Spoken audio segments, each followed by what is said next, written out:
আসসালামু আলাইকুম ওরহমতুল্লাহ। ভাই, আজকে একটা সাধারণ বলা যাবে না, মোটামুটি গুরুত্বপূর্ণ বিষয় নিয়ে ভিডিওটা করলাম। সেটা হচ্ছে আমি আজকে একটা কার্ভ ডিসপ্লে সেটিং করব। এটা হচ্ছে এলজি ভেলভেট 5G ফোনের কার্ভ ডিসপ্লে। মূলত ভিডিওটা করার পিছনে একমাত্র কারণ হচ্ছে অনেক টেকনিশিয়ান ভাই আছে যারা আমাদের কাছ থেকে এই ডিসপ্লেগুলো কিনে নিয়ে যাওয়ার পরে সঠিকভাবে সেটিং করতে পারে না, যার কারণে কাস্টমার এটা বেশি দিন ব্যবহার করতে পারে না। এটা সম্পূর্ণ সেটিংয়ে কিছু কৌশল আছে, ছোটোখাটো কিছু বেসিক বিষয় আর কি। এগুলো ভুলের কারণে এই ডিসপ্লেগুলো খুব অল্প সময়ের মধ্যে নষ্ট হয়ে যায়। দেখা যাচ্ছে লাগাই দেওয়ার পরে কিছুদিন পরে কাস্টমার এসে বলতেছে যে ভাই, আমার ডিসপ্লে ভালো ছিল, হুট করে এটা এখন ব্ল্যাক হয়ে গেছে আর লেখা আসতেছে না। তো এটা মূল কারণ হইতেছে কি, এটা সেটিং করার ক্ষেত্রে অ্যামোলেড প্যানেলটা সুরক্ষিত না রাখা আর কি। কোনো প্রকার সুরক্ষা ছাড়াই শুধু আঠা দিয়ে গাম দিয়ে বসাই দিয়েই ডিসপ্লেটা কাস্টমার হাতে তুলে দেওয়ার কারণে বডির নিচে, মানে বডিটা যে অ্যামোলেড বডি আছে, এই বডির সাথে কাচের একটা ধাক্কা লাগা, মানে একটা ঘর্ষণের কারণে ডিসপ্লেগুলো সাধারণত ভেঙে যায়। তাই অ্যামোলেড প্যানেল এমনভাবে ভেঙে যায়, এটা কিন্তু উপর থেকে দেখে বোঝাও যায় না। কিন্তু অ্যামোলেড প্যানেলে যদি একটা ছিদ্র যদি হয়, ওর ভিতর থেকে ফিলামেন্ট গ্যাসগুলো যদি বের হয়ে যায়, তাহলে অ্যামোলেড ডিসপ্লে যতই ভালো থাকুক না কেন, ওটার আসবে না, গ্রাফিক্স আসবে না। তো মূলত আজকে আমি ডিসপ্লেটা সেটিংয়ের ভিডিওটা একটু লং হতে পারে, মূলত সেটিংয়ের যে কৌশলটা আমি যেটা ব্যবহার করি সেটা আমি আজকে তুলে ধরবো। আমি ডিসপ্লেটা আগে চেক করে নিলাম। আপনারা খেয়াল করছেন যে ডিসপ্লেটা আমি চেক করার আগে কিন্তু পিছন থেকে ওই স্টিকারটা আমি উঠাই দিছি। মানে স্টিকারের ওখানে একটা রাবার থাকে, ওই রাবারটা সহকারে অনেকে চেক করতে গিয়ে চাপ দিলে ডিসপ্লে কিন্তু ভেঙে যায়। এদিকে খেয়াল রাখবেন। আমি আগে চেক করে নেই, তারপর আপনাদেরকে দেখাচ্ছি। এই যে দেখেন, আমি ডুয়েল টেপ দিয়ে ফ্রেমটার মধ্যে একটা ডিসপ্লেটা আর হচ্ছে এই মেটাল বডিটার মধ্যে একটা গ্যাপ তৈরি করে দিলাম।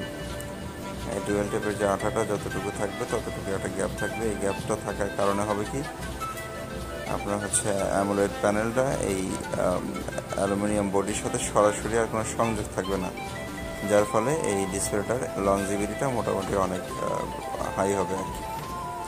তো এই সাধারণ এই বিষয়টা অনেকে এড়িয়ে যান, এই কারণেই কিন্তু অ্যামোলেড প্যানেলের ক্ষেত্রে এই রিপোর্টগুলো আসে আপনাদের।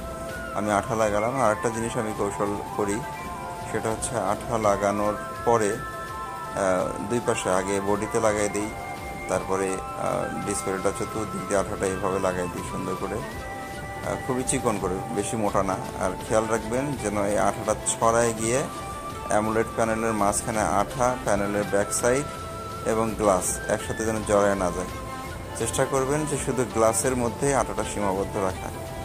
তাতে করে হবে কি, যদি আঠাটা কখনো শক্ত হয়ে যায়, যদি হাত থেকে পড়ে যায়, যদি অ্যামোলেড প্যানেলের মধ্যে যদি আঠাটা লাগায় রাখেন আর যদি ধাক্কা লাগে, তখন কিন্তু এই আঠাটার কারণে প্যানেলটার মধ্যে ফাটল তৈরি হয়।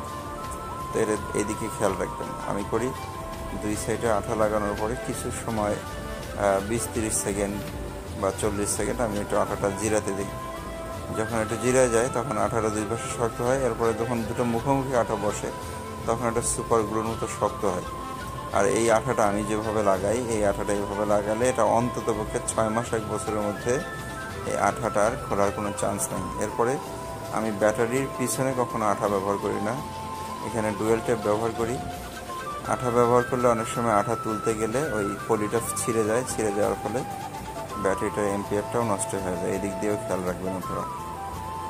আমি মোটামুটি আকারে সুন্দরভাবে ডিসপ্লেটা লাগালাম, এরপর ব্যাটারিটা লাগালাম, ব্যাক সেলটা লাগালাম। লাগানোর পরে একটু খেয়াল করে দেখেন, এটা লাগানোর পরে হবে কি, সাইড দিয়ে কিন্তু বাড়তি আঠাটা বের হয়ে আসে। আমি কিন্তু আমার যে গ্লু রিমুভার মোটর দিয়ে এটা সুন্দরভাবে আমি পরিষ্কার করে ক্লিন করে আমার কাস্টমারের কাছে হাতে দিয়ে দিই। কাস্টমার বরাবর হ্যাপি থাকে আর কি। অনেকে করেন কি, আঠা লাগানো আঠাগুলো পরিষ্কার না করেই মানুষের হাতে দিয়ে দেন, এটা একটা অপরিচ্ছন্নতা। এটা খেয়াল রাখবেন। আপনার কাজ যত সুন্দর হবে, আপনার দক্ষতা, আপনার গ্রহণযোগ্যতা কাস্টমারের কাছে বাড়বে আর কি। এই হলো বিষয়, পরিচ্ছন্ন থাকার চেষ্টা করবেন। আর আরও একটা বিষয় আছে, সেটা হচ্ছে ডিসপ্লে লাগানোর পরে আমরা যে রাবারটা লাগাই আটকানোর জন্য, এটা অনেকে কিন্তু অনেক টাইট করে লাগাই দিই। এটা কখনো করবেন না। আমি এই দেখেন ওগুলো রিমুভার দিয়ে গুলো পরিষ্কার করে একদম পরিচ্ছন্ন করে দিচ্ছি।